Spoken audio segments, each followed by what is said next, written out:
बिस्मिल्लाहिर्रहमानिर्रहीम, अस्सलामु अलैकुम। Pakistan today with Iqbal Shahid hosted by Alina Muzaffar में आप सबको खुशामदीद। उम्मीद करती हूँ कि आप सब बखैर आफियत होंगे। नाजरीन, आपको बताऊं कि इस वक्त खतो खताबत मिलने का सिलसिला अब तक की घड़ी तक जो है वो जारी है। अब से कुछ ही देर पहले सुप्रीम कोर्ट के लाहौर हाई कोर्ट के जस्टिस अली बाकर नजफी को भी एक खत मौसूल हुआ है। इन्हीं खतूत को की बिना पर काजी फायज ईसा साहब पे इस वक्त काफी सख्त उनका इम्तिहान भी है, क्योंकि सुप्रीम कोर्ट में 4 जजेस की ना सिर्फ असामियां खाली हैं बल्कि वहां पे हजारों की तादाद में मुकदमात भी जेर इल्तवा हैं। आज सुप्रीम कोर्ट के जज पेशावर हाई कोर्ट के ने भी चीफ जस्टिस ऑफ पाकिस्तान काजी फायज ईसा को एक सख्त तनकीदी खत जो है वो भेजा है। इसी हवाले से इकबाल शाहिद साहब की राय जानते हैं कि सर बताएं आगे क्या होने जा रहा है और इस तनकीदी खत में आखिर क्या कहा गया है जस्टिस काजी फायज ईसा साहब को। बहुत शुक्रिया। असल प्रेसिडेंट चेयर जवाबदेह होती है और गालबन जब कोई आदमी सीनियर जज भी हो फिर वो कई दफ़ा ऐसी बातें करता है कि जी president chair chief justice of Pakistan ने ये नहीं किया। आपको पता होगा बंदयाल साहब के ज़माने में यही चीफ जस्टिस काजी फायज ईसा साहब रोज़ाना नाराज़ हो जाते थे। कभी बेंच में बैठे बैठे उठ के चले जाते थे, कभी बेंच से यानी इनकार कर देते थे। फिर यह कि अपने ही चीफ जस्टिस के मतलब वो राय भी देते थे। कभी मीडिया के मतलब कहते थे कि आज़ाद होना चाहिए, कभी कहते थे कि एजेंसियों को इसमें इंटरफेरेंस नहीं करनी चाहिए, कभी कहते थे लोगों को इंसाफ मिलना चाहिए और सुप्रीम कोर्ट में जो इस वक्त कोई भी वैकेंसी है उसको फेल होना चाहिए। लेकिन समझ उस वक्त लगती है जब इस वक्त चीफ जस्टिस ऑफ पाकिस्तान मोहतरम काजी फायज ईसा साहब मौजूद हैं, तो चारों तरफ से मैं समझता हूँ वो उनके ऊपर जो सवालात की एक वो छाड़ है, बिला वजह भी नहीं है, तो उसका वो सामना कर रहे हैं। बात शुरू हुई थी, आपने देखा कि जिस तरह बारिश का पहला कतरा होता है कि एक भरम होता है किसी इदारों का, और वो भरम के लिए प्रोपोगंडा नहीं किया जाता, उसके फैसले बोलते हैं। जब मुस्लिम लीग नून ने उससे पहले कह दिया था कि अगर हमारे जब चीफ जस्टिस साहब आएंगे तो फिर ये बात होगी, जब वो आएंगे तो ये बात होगी, तो ऐन इत्तेफाक ऐसा ही हुआ कि जब चीफ जस्टिस पाकिस्तान यानी काजी फायज साहब ने हलफ लिया तो फिर यह के बाद दीगरे मुस्लिम लीग की क़यादत बाहर के मुल्कों से पाकिस्तान आना शुरू होगी और फिर उनको जो फैसिलिटी मिली और घंटों और दिनों में इंसाफ ने अपना बोलबाला कर दिया। और उसी दौरान यानी आप देखें कि 14-14 घंटे लगा के जो लोअर जुडिशरी के जज एक पार्टी के सरबराह को सजाएं दे रहे थे और काजी फायज साहब के दरमियान में कोई एक बॉर्डर लाइन नहीं खींच सके थे कि इधर तो ये फैसिलिटेशन की बात हो रही है और उस तरफ 14-14 घंटे 10-10 घंटे 10-10 मिनट यानी कई दफ़ा जज साहब पानी पी के आ जाते थे तो वो सजा सुनाने के फ़ौरन बाद उठ के चले जाते थे। बाद में कई दफ़ा लंदन में पाया गया वो। अब इस वक्त जो सूरत हाल है वो चौमुखी लड़ाई है। बात शुरू हुई थी जो आपने अभी कहा कि जजेस को जो मुबैना तौर पर जहरीले मवाद के से भरे हुए जो ख़त भेजे गए फिर उनको रिसीव उनकी ब्रांचों में हुए और उसमें अभी खैर फ्रांसिक रिपोर्टें अभी आई नहीं, फिर ये भी नहीं पता चल सका कि वो कौन से वजूहात हैं या कौन लोग पीछे हैं। यानी ये भी एनकाउंटर भी हो सकता है कि डाइवर्शन ऑफ द ओपिनियन के लिए कोई दरमियानी या थर्ड पार्टी भी इसमें काम कर सकती है। लेकिन अभी तक की जो खबरें हैं वो तो यही है कि इस पर काम हो रहा है कि ये ऐसा कौन है जो जजेस को खौफजदा और हरास कर रहा है। इस्लामाबाद हाई कोर्ट के पहले जज साहब बाबर सत्तार साहब से जब उन्होंने फैसला किया तो फिर लोगों को समझ लग रही थी कि अब कुछ होने वाला है, क्योंकि शौकत सिद्दीकी साहब को भी एक ऐसी बात करने की पादाश में उनको नौकरी से निकलना पड़ा था। तो फिर आपने देखा कि काफ़ी साल बाद जिस तरह हमारी जुडिशरी की रवायत है कि जुल्फ़िकार भुट्टो साहब का फैसला करते हुए 44 साल हो जाते हैं और फिर शौकत सिद्दीकी साहब को इंसाफ लेते लेते आखिर में वो रिटायर हो गया, फिर वकालत शुरू कर दी और फिर उनको इंसाफ क्या अधूरा इंसाफ मिला। और फिर उन दोनों फैसलों को भी मैं तो कंट्रोवर्शियली कहूँगा कि जो ज़िम्मेदारान थे उनको सज़ा नहीं तजवीज़ की गई।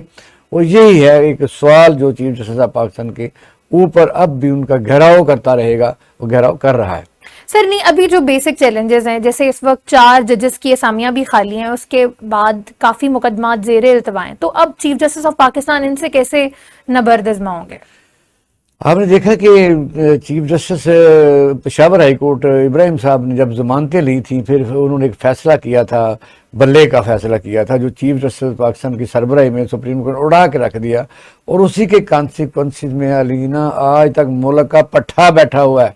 इकानमी जो है वो जमीन दोज हो गई, लोग एक दूसरे के जान के दुश्मन हो गए, और फिर है कि इलेक्शन कमीशन ने अपनी पूरी ताकत से धांधली करवा के तो फिर उन्होंने ऐसे बंदे जिन पर अभी तक भी फैसले नहीं हुए, जो एक पार्टी कहती है कि हमें इस पर रिजर्वेशन हैं, हमारी 2 अक्सरियत थी, बाहर वो तो उनका मुतालबा है, हम तो ये नहीं कहते। होना ये चाहिए था कि उन्होंने अपनी मान मर्जी से फिर रिजल्टों को बदला, और सारी दुनिया ने देखा, बल्कि इंटरनेशनल मीडिया यहाँ तकरीबन 1200 बंदा मौजूद था। फिर यूनाइटेड नेशन में ये आवाज़ सुनी गई, कई मुल्कों में मीडिया ने की, फिर अमेरिका के डोनाल्ड लू ने की कि पाकिस्तान में ये इलेक्शन कंट्रावर्शियल है, तहकीकात होनी चाहिए। और ये है कि काजी फाजिसा साहब को सारी ज़िंदगी कौम सलाम पेश करती रहेगी कि उन्होंने एक ऐसा फैसला किया जिसने पाकिस्तान की निज़ाम सियासत का चूल्हे हिला के रख दी। सर, इसी हवाले से हमारे साथ टेलीफोन लाइन पर हमें ज्वाइन किया है आफ्ताब बाजवा, माहिर कानून है ये। सर, बहुत शुक्रिया आपकी कीमती वक्त का। आपसे जानते हैं इस वक्त चीफ जस्टिस ऑफ पाकिस्तान को मुतअद्दिद चैलेंजेस का सामना है, जिसमें इस वक्त 4 असामियां भी खाली हैं जजेस की सुप्रीम कोर्ट में, उसके अलावा हजारों की तादाद में मुकदमात भी ज़ेर इल्तवा हैं। आप बताएं कि अब चीफ जस्टिस ऑफ पाकिस्तान कैसे इन चैलेंजेस से जो है वो निपटेंगे? करूंगा ये जो चीफ जस्टिस है सर बाजा साहब थोड़ा सा लिहाज रखना चैनल का भी, क्योंकि थोड़ा सा मेहरबानी करें। चले जैसे कहते हैं कम से कम पहले दिन ही ये अकल से काम लेता, और ये लार्जर नहीं, कैसे हम कभी कह सकते हैं कोई थर्ड पार्टी भी तो बाजवा साहब इसमें एंटर हो सकती है ना। देखिए अभी तक जब तक फॉरेंसिक रिपोर्ट नहीं आती या कोई सुप्रीम कोर्ट के चीफ जस्टिस को किसी ने रोका कि वो कैसी, यानी खुद वो केस फुल बेंच में सुने, और जो जिम्मेदार है। इकबाल साहब माफी चाहूंगा, हर अदारे का हर फर्द का एक अदारा है जहाँ पे उसने दरखास्त देनी होती है। जजेस के पास एक ही अदारा है, जुडिशल काउंसिल या सुप्रीम कोर्ट। जी जी, उन्होंने सुप्रीम कोर्ट 2023 में भी कहा, सब कुछ किया, 2024 में भी किया। अब फराना किस बात की करानी है, आपने किन से करवानी है? उन्हीं चोरी बकेटों लटेरों से करानी है जिनकी हुकूमत है।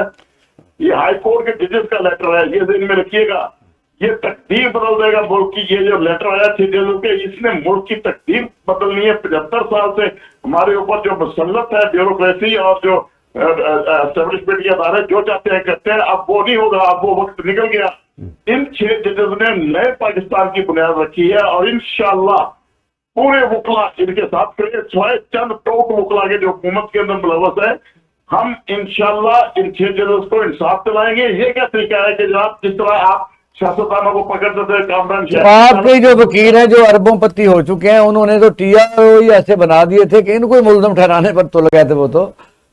और सर इन्हीं वकीलों का हम साफ कर रहे हैं। ये वकील हमारी बारूम में नहीं आ सकते। आसमान जहांगीर ग्रुप के बहुत सारे बड़े बड़े लीडरों ने इस्तीफा दे दिया असफा ग्रुप से। इंशाल्लाह चंद दिनों में आप ईद तो गुजरने दे, देखना ये मुल्क के अंदर किस तरह की तहरीक चलती, बहुत बड़ी तहरीक चलने जा रही है। बाजा साहब ये जो सुप्रीम अपने हाई कोर्ट पेशावर के चीफ जस्टिस ने, क्योंकि 4 सीटें खाली हैं, तो उन्होंने लेटर लिखा है कि मुझे पता था कि आप मुझे नहीं लेंगे, क्योंकि मैं आपको ऐड कर देता हूं कि उन्होंने जब बल्ले का निशान दिया था और फिर एक मखसूस पार्टी को उन्होंने उनको इंसाफ देने की कोशिश की थी, तो लोगों को समझ तो उस वक्त लग रही थी, तो चीफ जस्टिस ऑफ पाकिस्तान ने फिर बल्ले का निशान तो गुस्से में ले ही लिया, और उसी वजह से आजकल जो मुसीबत बनी हुई है सियासी पार्टियों में, ना सेनेट कोई नुमाइंदगी के लिए भी कंट्रावर्शियल हो चुकी है, आंसरेबल है, और स्पेशल सीटें भी आंसरेबल हो गई हैं, हुकूमत भी आंसरेबल हो गई। फैसला तो एक ही था। इकबाल साहब मैं आपसे दरख्वास्त करूंगा सिर्फ ईद गुजरने दें। ये जो 4 जजेस का 6 जजेस का लेटर है, ये नया पाकिस्तान की बुनियाद रख चुका है, और इस बुनियाद की खातिर मैं आपको एक वाकया बता देता हूँ। जब मेरे चचा ने ये जो नारा बना था पाकिस्तान का मतलब क्या, ला इलाहा इल्लल्लाह से खबरें बना, तो क्या ने अलीगढ़ यूनिवर्सिटी में उन्हें बुला के गोल्ड मेडल दे के ये बात कही थी कि आज ये जो नारा आपने असद सुधाई साहब के साथ मिलकर जो बनाया है, पाकिस्तान का मतलब क्या, ला इलाहा इल्लल्लाह, ये पाकिस्तान की बुनियाद रख दी है आपने। इन्हीं वजूहत पे मैं कह रहा हूँ इन 6 जजेस ने जो जुर्रत और बहादुरी का मुजाहरा किया है, इसकी वजह से ये पाकिस्तान की बुनियाद रख दी गई है। हम पे मुसल्लत जो लोग हैं, अब वो अपना क्या इतनी जान है अपना सुप्रीम कोर्ट में कि वो जिस तरह शौकत सिद्दीकी साहब इंसाफ लेते लेते रिटायर हो गए, तो फिर भी अधूरे फैसले जुल्फ़िकार भुट्टो साहब का और शौकत सिद्दीकी साहब का अधूरा फैसला, उनको रिटायर कर दिया, उसका प्रोसिक्यूशन नहीं है, भुट्टो साहब की जिम्मेदारान का तयन तो कर देते कम से कम। जनाब मैं आपसे गुजारिश करता हूँ, ये जुल्फिकार अली भुट्टो ने जो फैसला किया 45 साल के बाद, ये काजी फैसले ने अपने पाँव पे खुद कुल्हाड़ी मारी है। ये एक वक्त में मुल्ज़िम भी था, इसके खिलाफ जो है जुडिशल कौंसिल का केस चल रहा था।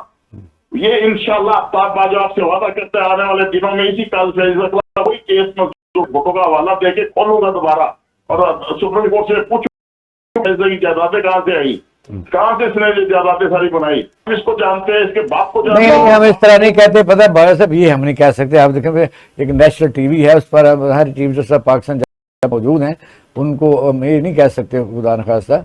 तो जाहिर है उनके सवाल तो उनको हम कर सकते हैं कि फिर एज ए वकला आप एहतजाज भी कर सकते हैं। जी सर देखिए, हम वकला जो हैं, हमने पाकिस्तान बनाया है, हम इस पाकिस्तान की रूह हैं, हम कानून जानते हैं, हम कानून दान हैं, हमने कानून के दायरे में रहते हुए आईने पाकिस्तान के दस्तूर के मुताबिक उसमें रहते हुए अपने तो फिर रेट पिटीशन तो करें ना, आप कर दें कि जो 4 जजेस की सीटें खाली हैं वो तो फिल हों। और फिर यह है कि जस्टिस इब्राहिम जो है चीफ जस्टिस सीनियर तरीन थे, उनको नहीं किया गया, बलूचिस्तान थे, उन नईम साहब को ले लिया गया, जस्टिस नहीं बन गए। तो ये थोड़ा ये आप तो इस बात साथ तो दें, वो कला रेट भी नहीं करते ना।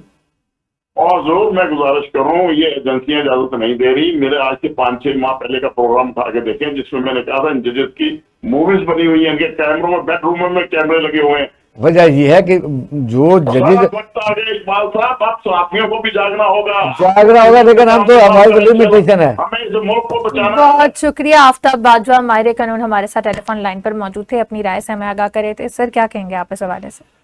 सर है वो सुप्रीम कोर्ट के जनरल सेक्रेटरी रहे हैं और वकला को रिप्रेजेंट भी करते हैं, तो उनका अपना ख्याल है, लेकिन मैं ये बिल्कुल उनके ख्याल से मुत्तफिक नहीं हूँ।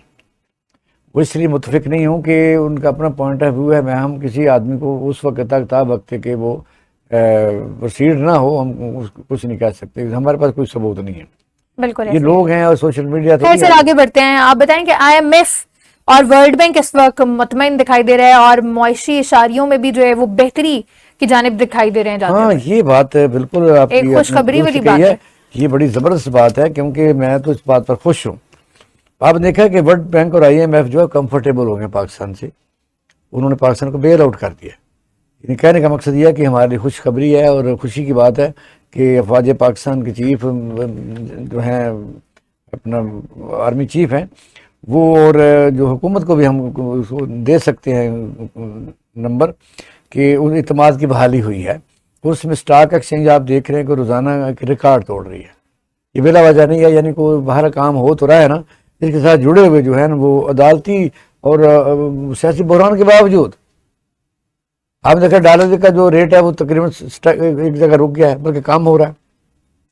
पाकिस्तानी जो रुपया है ये इसकी शेप बेहतर आ रही है, तो ये डॉलर को भी करार आ गया। डॉलर जो है एक जगह रुकता ही नहीं था, ये 330 तक गया ये, अब देखो 279 या 278 इस तरह हम ये काफ़ी। और अगर आपको पता है कि अगर डॉलर का जो रेट है वो अगर बढ़ता है तो हमारे गैर मुल्की कर्जे जो है ना, $1 बढ़ने से अरबों रुपये बढ़ जाते हैं और $1 कम होने से अरबों रुपये कम हो जाते हैं। इसका मतलब यह है 33 वो और ये तकरीबन 78 20-22 से ये हो गया, यानी 50 के करीब जो अगर रुपया जो है वो मुस्तकम हुआ है, तो कमो बेश मैं कह सकता हूँ 50 अरब तो कम अज़ कम आपका कर्जा कम हुआ है। उसके साथ साथ एक और मेरे पास भी है खबर कि भाई हाँ, ये जो बात करने वाली है ना, ये जो हमारे स्टैटिस्टिकल डिवीजन है या हमारे मुआशी माहिरीन हैं, या इस समझ लें कि हुकूमत के ख़ास एजेंडे के तौर पर काम करते हैं, इन बातों को हम मान लेते हैं जो ऊपर की गई हैं, जो हमारे पास आई हैं, लेकिन वो कहते हैं महंगाई में कमी हो रही है। अब ये सारा पाकिस्तान सुन रहा है, सारी दुनिया सुन रही है, अगर महंगाई में कमी हो रही है तो कौन सी हेड में हो रही है, ये मेरी समझ से बाहर है। यानी ये कह सकते हैं कि कराची में आटा कहते हैं कि थोड़ा सस्ता हुआ है, बाकी पूरा पाकिस्तान भी है, इसमें आप सब्जियां लगा लें, दालें लगा लें, आप खजूरें लगा लें, इवन देन कि अब तो जो लोग आप मुसाफिर अपने घरों को जाएंगे वो किराया जो है उनको डबल या कम से कम ज़्यादा तो देना ही पड़ेगा। तो फ्यूल है वो भी यूज़ होता है, बिजली है कि एक महीने में तकरीबन 3 दफ़ा बढ़ाई गई है, और अगर बढ़ाई गई है तो ट्रांसपोर्टेशन के अखराजात ऐड करके किस चीज़ पर ये गवर्नमेंट के जो नुमाइंदे हैं या स्टैटिस्टिकल डिवीजन है वो कहते हैं महंगाई कम हो रही है। अब महंगाई कहाँ कम हो रही है, یہ ایک بہت بڑا سوال ہے.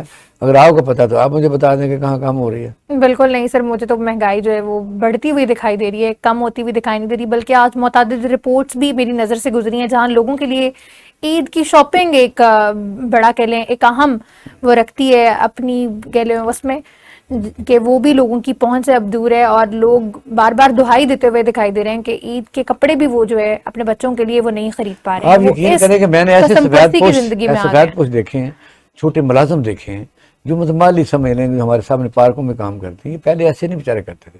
جو ہمارے چھوٹے ملازم ہیں وہ ایسے کبھی ہاتھ نہیں پھیلاتے تھے. اب وہ باقاعدہ مانگتے ہیں کہ ہمیں کوئی نہ کوئی کپڑا دے دو اور ہم نے پہننا ہے، سرا دے دو، ان سرا نہ دو. کیونکہ ان سرا جو ہے وہ آپ درجی کے پاس جائیں گے. اچھا درجی کی اپنی مجبوری ہیں، ہم ان کو بھی کریٹیسائز کرتے ہیں. وہ دکان کھول کے کمرشل ریٹ پر بجلی یوز جلا کریں. کے بیٹھا ہوا، مشین بھی اس کی چلتی ہے. اچھا وہ ان کے اس کے بعد جو سٹاف ہے یعنی اسٹیچنگ کرنے والا ہے وہ بھی اس کی دیہڑی پہلے سے ذرا زیادہ اس لیے ہے کہ اس نے گھر جانا ہے.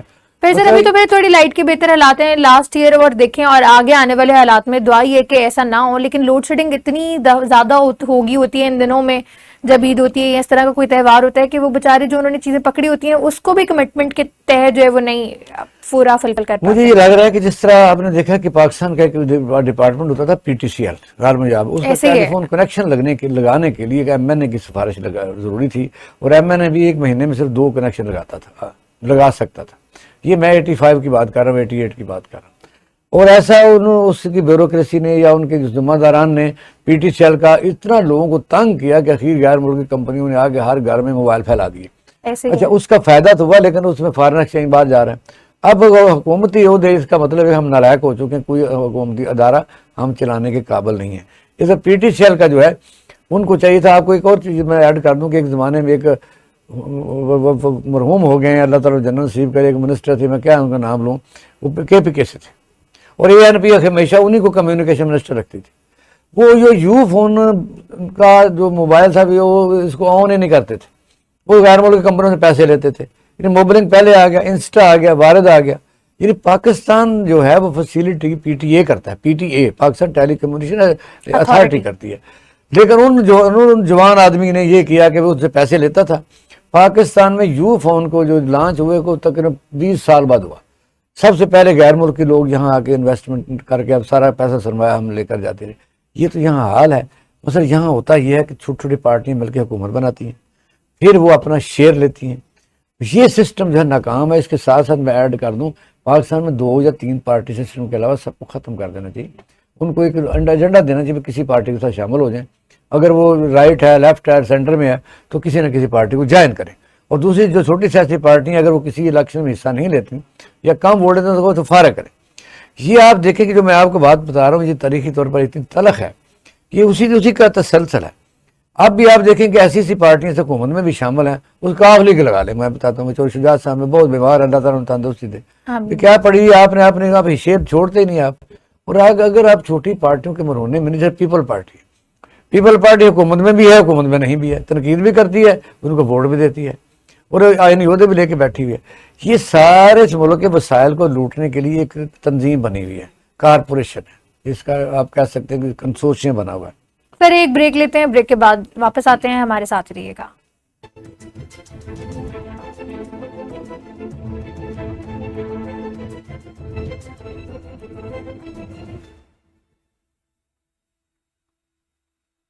آپ بھی زکوٰۃ و عطیات دے کر شامل ہو جائیں معصوم دعاؤں میں. What is it like to learn at Leeds? To be an individual amongst a bunch who are driven to explore.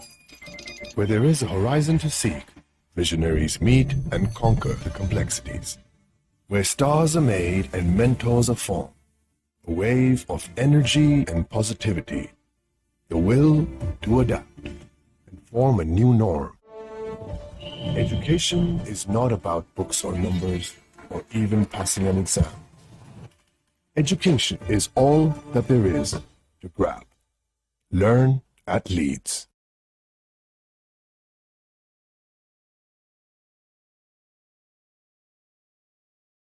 ہیں کواکب کچھ، نظر آتے ہیں کچھ، پس دیوار چل کیا رہا ہے، تصویر کا دوسرا رخ کیا ہے.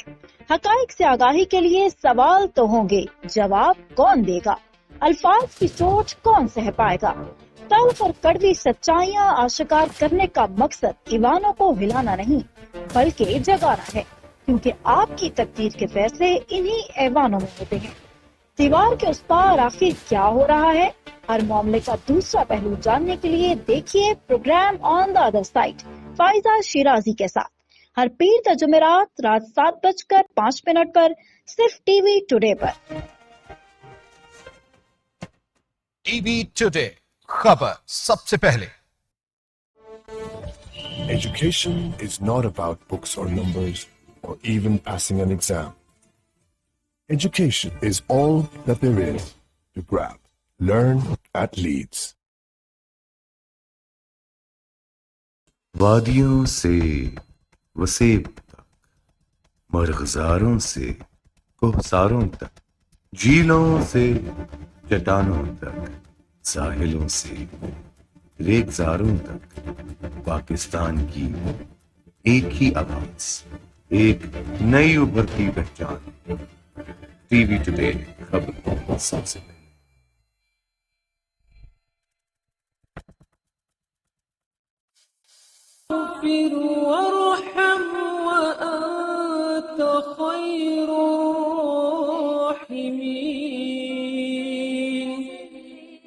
ऐ अल्लाह मुझे बख्श दे, मुझ पर रहम फरमा, तू सबसे बेहतर रहम फरमाने वाला।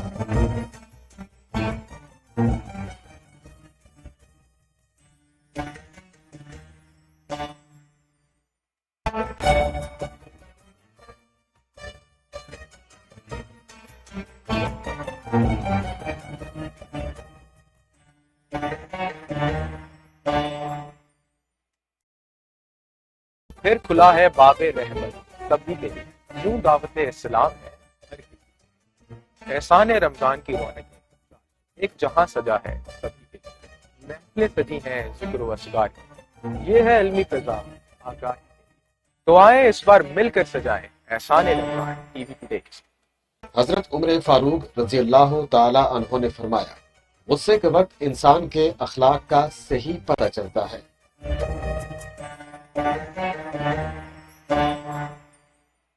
हुजूर सल्लल्लाहु अलैहि वसल्लम ने फरमाया, उस जात की कसम जिसके हाथ में मेरी जान है, अगर तुम्हें उस अजाब के बारे में इल्म हो जाए जिसका मुझे इल्म है, तो तुम अल्लाह के खौफ की वजह से कसरत के साथ आंसू बहाओ और तुम बहुत कम हंसो।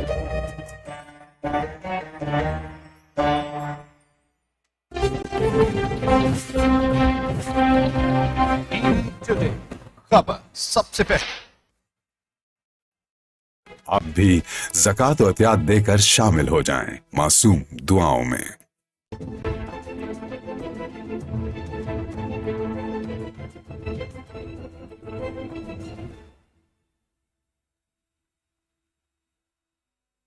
Welcome back sir. अभी आप पाकिस्तान पीपल्स पार्टी की बात कर रहे थे और आईनी ओहदों की बात कर रहे थे। आपको पता है कि चेयरमैन सेनेट भी पाकिस्तान पीपल्स पार्टी से ही जो है वो मुंतखब होने जा रहा है। यूसुफ रजा गिलानी को चेयरमैन सेनेट जो है वो नामजद कर दिया गया और नोटिफिकेशन भी आ गया है।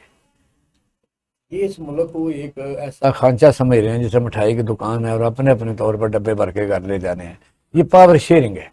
यानी आपने देखा कि इस वक्त चाहिए तो ये था, अगर मुल्क को मजबूत करना चाहता है, अब सूरत आ रही है कि हम तनकीद से बड़ा बचने की कोशिश करते हैं। अपने गेस्ट को भी कहते हैं कि आप आराम से बात करें। लोग बात बाहर तो कर लेते हैं, चलो हमारे पास नहीं करेंगे।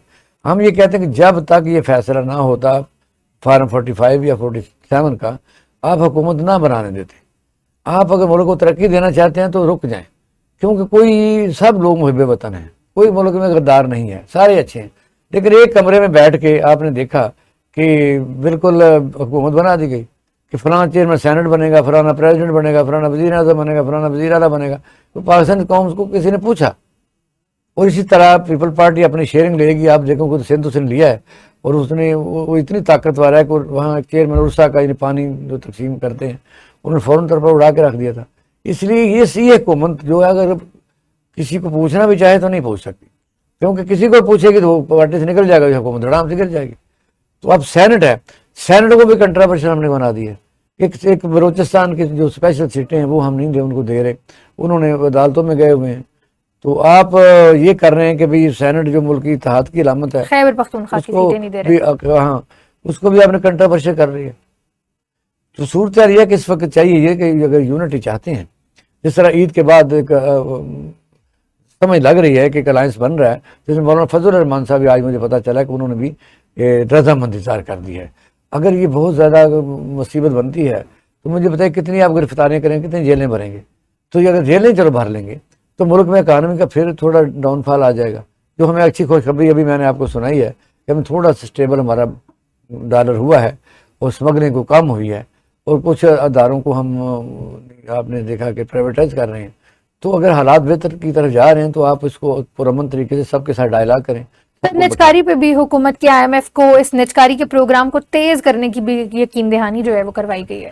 وہ تو لیکن ہم نے کل پروگرام میں یہ بات کی تھی، اس کو تھوڑا ایڈ کر لیتے ہیں کہ وہ تو چاہتے ہیں کہ پاکستان کے پاس جو ہے موٹر ویز آپ کے پاس نہ رہیں، ایئرپورٹ نہ رہیں، یا PSO نہ رہے، اسٹیل مل نہ رہے. آپ کسی کو پہلے ہم کنزیومر کنٹری بن چکے ہیں، یعنی کہ دنیا میں ایسا ہوتا ہے کہ لوگ اداروں کو سنوارتے ہیں، اسٹیبلش کرتے ہیں، بہتر کرتے ہیں. اگر اب آپ دیکھیں کہ چائنا کے پاس ابھی بھی ہمارا PIA کا جہاز موجود ہے، یہ جو ہم نے موزے تنگ اور چون لے کو دیا تھا وہ ایز آنر وہاں پڑا ہوا ہے کہ گفٹ بائی دا پاکستان. تو انہوں نے بہت بڑا شاندار ایئر لائن بنا لی. اس طرح ایمریٹس ہے، ایمریٹس ہم نے بنائی، اور وہ تو ان کے پاس تو کچھ بھی نہیں تھا، ککھ بھی نہیں تھا. ان کا تو ہمارے پاس صدر ملنے آتا تھا تو ہمارے پاس پروٹوکول کا مسئلہ پیدا ہو جاتا تھا کہ اس کو چھوٹے سے ملک کا ریت اور ٹیڑوں کا جو علاقہ ہے کون اس کو استقبال کرے، کبھی کمشنر کبھی ڈپٹی کمشنر. دیکھو وجہ یہ ہے کہ اگر ضرورت ہے تو ہم یہ کہتے ہیں ٹھیک ہے، لیکن کیا اس کو بہتر بھی تو کیا جا سکتا تھا اگر ہماری اکانومی بہتر ہوتی. تبھی آپ دیکھیں کہ ابھی تک اسٹیل مل جو ہے پچھلے سال تک خسارے میں نہیں تھی، اب ایک دم خسارے میں چلے گی 2023 میں بھی 24 میں بھی، تو اس کو بیچیں گے. بیچنے سے کچھ چیزیں حل نہیں ہوتی. اور یہ بھی ایک طریقہ ہے کہ اگر چیز آپ بیچنا شروع کر دیں تو آخر کار کون سی چیز آپ اپنے پاس رکھیں گے. بالکل ایسے اگر آپ آؤٹ سورس کرتے ہیں ایئرپورٹس کو تو وہ اپنی مرضی سے وہاں جہازوں کی ان آؤٹ کریں گے. یعنی اب اس طرح سینسٹیو جو ادارے ہوتے ہیں ان کو تو بالکل نہیں بیچنا چاہیے. سر، پاکستان ایک زرعی ملک ہے اور ہم 70% جو ہے اپنی زراعت پہ مشتمل رہتے ہیں. ایسا کتابوں میں بھی پڑھا جاتا ہے. عام کسی سے بات بھی کریں، باہر سے بھی کوئی ہماری کنٹری کو جب وزٹ کرتے تو وہ یہی کہتے ہیں کہ پاکستان از ایگریکلچرسٹ جو ہے وہ کنٹری. لیکن اب ہماری جو زرعی زمین ہے اس پہ سر یہ جو جعلی ادویات ہے اس کا ڈے بائی ڈے بڑھتا ہوا رجحان، اس پہ حکومت بھی فی الوقت تک جو ہے وہ بے بس ہے. تو اگر ہم ایسے جعلی ادویات ہی استعمال کریں گے تو ہماری آنے والی جنریشنز جو ہے وہ تو پھر کس طرح ان کی گروتھ ہوگی، یا کیا ان کی نشو و نما جو ہے وہ کر پائیں گے ہم ان کو یہ جعلی ادویات سے تیار کردہ کھانا کھلا کے؟ کیا یہ ہو رہا ہے؟ وجہ یہ ہے کہ آپ نے دیکھا، بڑا شاندار آپ نے سوال کیا. اس وقت صورتحال یہ ہے اور یہ بڑی دیر سے ہے. جو زراعت محکمہ زراعت ہے اس کی ذمہ داری ہے کہ وہ زمینداروں کا باقاعدہ طور پہلے رجسٹریشن کرے. اور عام طور پر جب گندم آپ کاشت کرتے ہیں، دنیا کا ہم 5واں ملک ہیں جو سب سے زیادہ گندم اگاتا ہے، سب سے زیادہ کھیت ہمارے پاس موجود ہیں. ایسے ہی ہے. لیکن وجہ یہ ہے کہ آپ کے پاس ڈیٹا ہونا چاہیے اور جتنی اس کو چاہیے میڈیسن کیڑوں کو مارنے کے لیے یا جو فصلوں کو تباہ کرتی ہیں، مکڑی یا اس قسم کی چیزیں، تو ان کے پاس وافر سٹاک ہونا چاہیے اور صحیح طریقے سے authentic medical company medicine company کو ہونا چاہیے. آپ دیکھیں یہ بہت بڑا کاروبار ہے. پاکستان میں سب سے بڑا کاروباری ہیومن میڈیسن کا اور یہ جو فصلوں کی میڈیسن ہے یہ ہے. 2 نمبر بیچیں، 10 روپے کی چیز دیں بنائیں اور 1000 روپے کی بیچیں.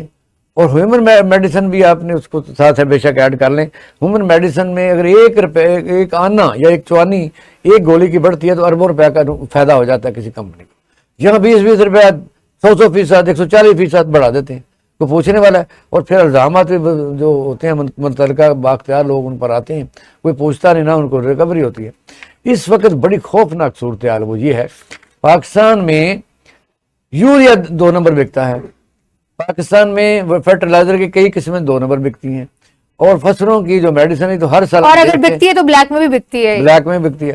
اور میڈیسن جو فصلوں کی آپ دیکھ لیں کہ ہر اڈے کے اوپر جہاں بھی آپ ضرور لینے میں جائیں گے 15-16 دکانیں میڈیسن جو ہے فصلوں کی لے کے بیٹھے ہوں گے. اور جب چھاپا پڑے گا ان کو 10,000 روپے جرمانہ ہوگا، پھر وہ بیٹھے رہتے ہیں. یہ حل نہیں ہے. حل یہ ہے کہ آپ کے پاس ڈپارٹمنٹ موجود ہے، ان کے پاس سینسز ہونا چاہیے، ان کے پاس پورا ہی جتنی کاشت ہے ہونا چاہیے اور انہیں سے لی جائے. مجھے ایک زمانہ یاد ہے کہ جب 100 روپے کی اینڈرین آتی تھی، پورے کماعت کی فصل میں ایک اینڈرین کا ایک چھوٹی سی بوتل اگر اس کو جہاں پانی چل رہا ہوتا تھا یا لگ رہا ہوتا تھا وہ نکے کے اوپر رکھ دیتے تھے تو اس کے اندر چوہے بھی سانپ تک مر جاتے تھے. اب یہ ہے کہ آپ سپرے کرتے ہیں, اتنی پیور ہوتی تھی کہ ایک اس سے جو ہے وہ ہر میں نے خود دیکھا ہے. آپ فصلوں پر سپرے کرتے رہیں مگر کیڑے اتنے عادی ہو گئے کہ ویٹ کرتے رہتے ہیں کہ سپرے کرے تو ہمیں کو چاٹے, اور وہ خود کھاتے ہیں اس کو. مسئلہ تو یہ ہے کہ کہاں کہاں روئیں گے. اب یہ جو ایک میکینزم آتا ہے ایک دم پکڑ دکڑ, وہ آپ ہمیں پتہ ہے کیا ہوتا ہے, اس کے بعد پھر وہ بیٹھے رہتے ہیں. بھی اس کے لیے کوئی سسٹم جب تک نہیں ہوگا اس طرح ذمہ دار لٹتے رہیں گے. بالکل ایسے ہی ہے سر. پورا ملک کتاروں کی نظر ہوا پڑا ہے اس وقت. کہیں آٹا مل رہا ہے تو کہیں بے نظیر انکم سپورٹ کی امداد بٹ رہی ہے. اگر وہ نہیں ہے تو مفت روزہ خور افطاری کے لیے سر کتاروں میں دکھائی دے رہے ہیں اس قدر شدید گرمی میں, روزے کی حالت میں. یہ نا سچی بات یہ کہ زندہ قومیں اور غیرت مند قومیں ان ملکوں میں تو ایسا نہیں ہے. یعنی یہاں تو آپ نے بجلی کا بل جمع کرانا تھا قطاروں میں, آپ نے سوئی گیس کا بل کرانا ہے تو قطاروں میں گھر سے پیسے آپ نے دینے ہیں. پھر آپ جو ابھی آپ نے کہی ہے کہ بے نظیر انکم سکیم پر پتہ کتنے 100 بلین روپے خرچ ہوتا ہے. اب اس میں جو ہے وہ کہتے ہیں جی یہ تو زیادہ سندھ میں 8.5 لاکھ بندہ پکڑا گیا تھا جو جعلی لے رہا تھا, اس میں سرکاری افسر 22ویں گریڈ کے ایم این اے بھی شامل تھے. اچھا جی وہ جو نادرا نے کیا تھا یہ کام. اب اس وقت صورتحال یہ ہے قطاروں کی, آپ بات کی تو بڑی دکھ والی بات ہے کہ آٹے کی اس ملک میں قطاریں لگ رہی ہیں جہاں 5واں ملک سب سے دنیا کا 200 ملکوں میں 5واں سب سے بڑا ملک ہے. اور آٹے کی قطاروں میں جو ہو رہا ہے, کل ہی راوی روڈ کے اوپر 2 جوان بچیوں کو آٹے کا لالچ دے کے ان کے ساتھ زیادتی کی گئی ہے, کل کی بات ہے. اور یہ کئی رجسٹر نہیں ہے, اللہ جانے کہاں کہاں کیا ہو رہا ہے. اور پھر جو آٹا ہے وہ آٹا معیاری نہیں ہے. یہ تو عید ہوتی ہے جس طرح ہمارے فلور ملوں والوں کی یہ پکے رکھ لیا, 20-25 سال ہو گئے, یہ جان نہیں چھوڑتی حکومت. انہوں نے شروع میں ایک بنایا ہوا اور اسی پر چلتے جا رہے ہیں کہ اتوار بازار لگانا ہے, رمضان بازار لگانا ہے, جمعہ بازار لگانا ہے. او بھئی آپ لوگ اتنا بڑا ملک ہے, آپ کیا کرتے ہیں؟ اس کو چھوڑیں. آپ اپنی ریٹ کو ہر گلی محلے میں نافذ کریں. ہر جگہ آپ کو آٹے کا ریٹ ایک ملے اور وافر ملے. جس کے پاس نہ اس کو ہے بھی جرمانہ کریں یا دکان اس کے بند کریں جس طرح یورپ میں ہے. آپ ملاوٹ کریں دکان بند, آپ نے ایکسپائری ڈیٹ کی دکان بند, مہنگا ہے دکان بند, ختم, لائسنس ختم. وجہ یہ کہ یہاں پھر آپ نے رکھے ہوئے پرائس کنٹرول میجسٹریٹ, ان کے پاس نہ گاڑی ہے, نہ ان کے پاس ریڈر ہے, نہ عدالت ہے, نہ اختیارت. وہ آنکھوں میں دھول جھونکی ہے, پتہ نہیں 2700 غالباً مجسٹریٹ اس وقت موجود ہے. وہ جاتے ہیں, موٹر سائیکل ان کے پاس ہوتا کوئی نہیں, تو ان کو پوچھتا کوئی نہیں. وہ شام کو بیچاروں نے جواب دینا ہوتا ہے. وہ 5-4 ہزار جرمانہ کر کے وہ دکاندار بھی خوش ہوتا ہے, وہ بھی خوش. ہاں جی. اب وہ جو ہے یہ ہے سسٹم جو عارضی چلائی جا رہے ہیں. اور جو قطاروں کی آپ نے بات کی ہے, آٹے کی قطاریں, بے نظیر انکم سپورٹ کی قطاریں, خاص طور پر رمضان کی بڑی تکلیف سے بات ہے.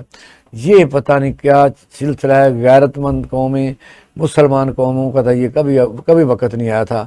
کیا آپ نے چلو مان لیا جو غریبوں کو آپ کھانا کھلا رہے ہیں, اس کا کوئی طریقہ اور سوچ لیں, ان کے گھروں میں پہنچا سکتے ہیں. تو آپ کے محلے, ہر آدمی اپنے محلے میں دیکھے کتنے لوگ ہیں.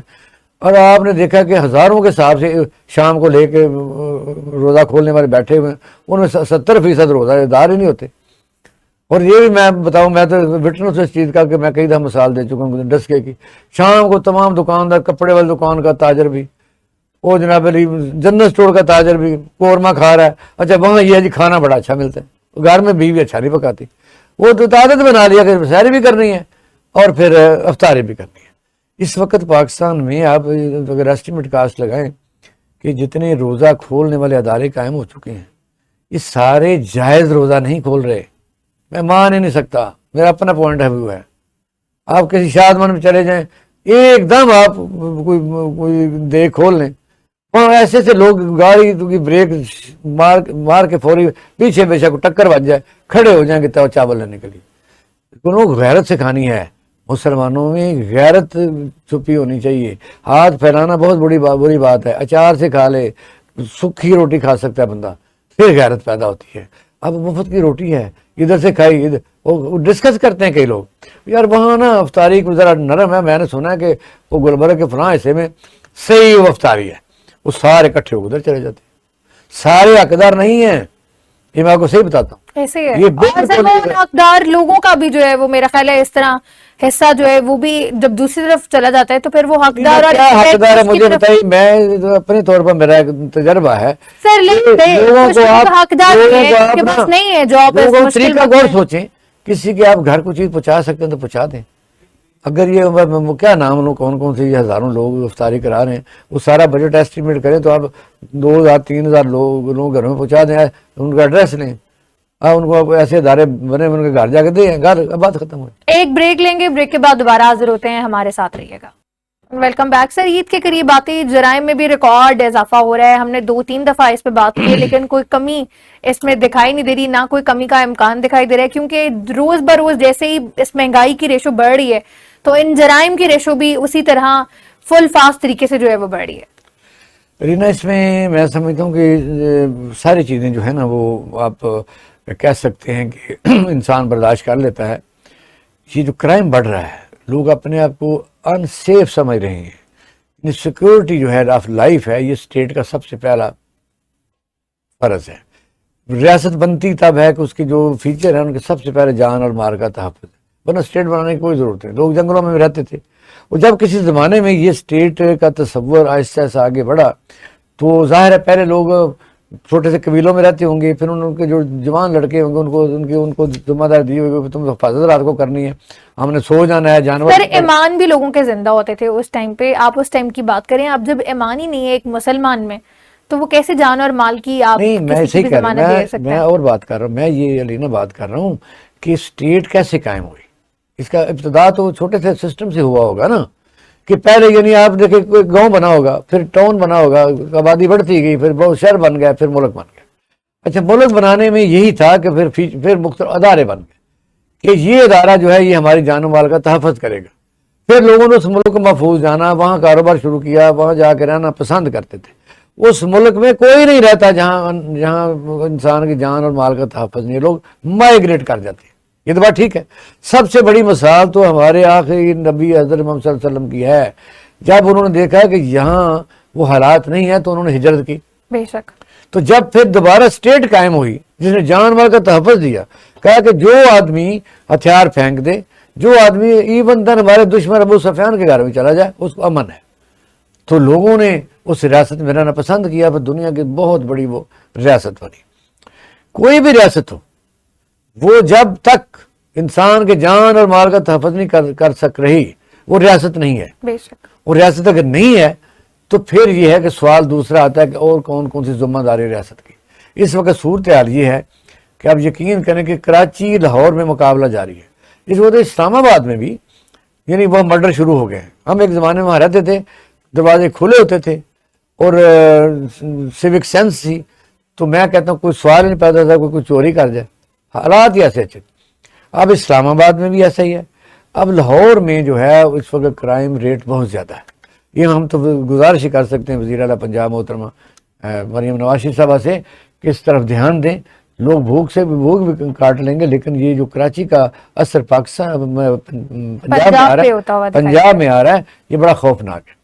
دوسرا، جب ہم دیکھتے ہیں کہ جی ملک میں جو طاقتور ہے اس کو سزا نہیں ملتی، کچے کے ڈاکو آپ سن رہی ہیں روزانہ، مجھے بتائیے آج تک نمبر آف کیجویلٹی جو ڈاکوؤں کو مارا گیا کتنے ہیں؟ اب عوام پوچھتے ہیں، ہمیں لوگ سوالات کرتے ہیں کہ آپ ٹی وی پر بات کریں۔ وہاں کچے کے ڈاکو ہیں، ان کے پاس بختر بند گاڑیاں بھی ہیں، ان کے پاس اپنا بقول وزیر اعلیٰ سندھ، ان کے پاس راکٹ لانچر بھی، امریکن اسلحہ بھی ہے۔ اور پھر جب یہ ہماری وہاں فورسز جاتی ہیں تو انہوں نے اچیو آج تک جو ٹھیک ہے ہم ان کو اپریشیٹ کرتے ہیں گئے، لیکن اچیو کیا کیا ہے؟ سوائے کہ ان کے جو ٹارے بنے ہوئے ان کو آگ لگا دی ہے، وہ جی آگے چلے گئے، پیچھے چلے گئے، مشتبہ 5 افراد پکڑے گئے، کوئی خاص کامیابی حاصل نہیں ہوئی۔ آج 6 مہینے پہلے بھی ایکسرسائز ہوئی تھی کچے کے ڈاکو، یا پنجاب پولیس بھی گئی تھی، لیکن پھر کچے کے ڈاکو اتنی طاقتور ہیں، 400-500 آدمی کے، پاکستان جو ایٹمی ملک ہے، اتنی بڑی ہمارے پاس فورسز ہیں، تو وہ کہاں ڈاکو چھپ جاتے ہیں؟ کہاں سیٹلائٹ ہمارے پاس نہیں ہے؟ ہمارے پاس ایسا سسٹم کیوں موجود نہیں ہے؟ یا اگر دشمن وہاں چھپا ہو تو پھر ہم کیا کریں گے؟ صورتحال اس وقت ہو رہا ہے کہ اس وقت لاہور میں تو ہل جاتا ہوں کہ یہ کس طرح ہوا۔ آج کی ریشو میرے پاس نہیں ہے، کل کی تو تھی، یعنی 525 एक 24 घंटे में जो केसेस आए थे, उससे पहले 375 थे, उससे पहले फिर और थे 256 थे। तो इस वक्त मैं समझता हूँ कि जो आपको नज़र आ रहा है, एक तो ये है कि मैं पुलिस से भी हम मुखातब हैं, क्योंकि यहाँ रिजवी साहब DIG ऑपरेशन है, वो बड़ी अच्छी तकरीर भी करते हैं, तो अच्छे अफसर हैं, लेकिन उनको चाहिए कि ये ज़रा इस पर ध्यान इस तरह दें कि जो डाकू चोर दना रहे हैं, तो फिर ये मसले हल क्यों नहीं हो रहे, कहाँ छुप जाते हैं जाके वो। इस वक्त हर आदमी ने अपने घरों में ये कहा हुआ है, खासतौर हमने भी कहा हुआ है कि आपने कोई फ़कीर आए, कोई रेडी वाला आए, कोई नात पढ़ने वाला आते हैं, या ये भेस बदल के आते हैं, ये जो पांडा वाले हैं, इनमें भी छुपे हुए हैं डाकू। बिल्कुल कोई ऐसे सर्वेलेंस का निज़ाम तो है नहीं। आप देखें हमारे इलाकों में कई दफ़ा लोग अब इतना डरे हुए हैं कि औरतें ज़ाहिर घर में होती हैं, 11-12 बजे जो लोग घूम रहे होते हैं मुख्तलिफ इलाकों में, वो कौन है? लोगों को बैलें देती हैं औरतें, दूर बंदे खड़े होते हैं, वो बैलें इसलिए देते हैं कि घर का मर्द अब से घर से बाहर गया हुआ है, तो जब बंदा आता है कि शायद ये कोई मांगने वाला है, तो अंदर कोई घुस जाते हैं। और इस वक्त बहुत क्राइम रेट लाहौर का और रूरल एरियाज़ का भी बढ़ता जा रहा है, तो मैं समझता हूँ कि इस पर तो खास तौर तवज्जो देनी चाहिए। अब हमने कोई मुकाबला तो नहीं करना कराची का, लाहौर का, हैदराबाद का, फलाने का, कि कच्चे का इलाका करना है। अगर अमन सुकून होगा तो फिर सारी बातें होंगी। बाकी हुकूमत का उस वक्त तक कोई चीज़ किसी को कोई याद नहीं, बेशक पुल बनाएं और जो मर्जी आप करें। तो एक और जाते जाते खबर आपको दे दें कि इस वक्त सिंध हुकूमत के एक कदम को मैं अप्रिशिएट करता हूँ।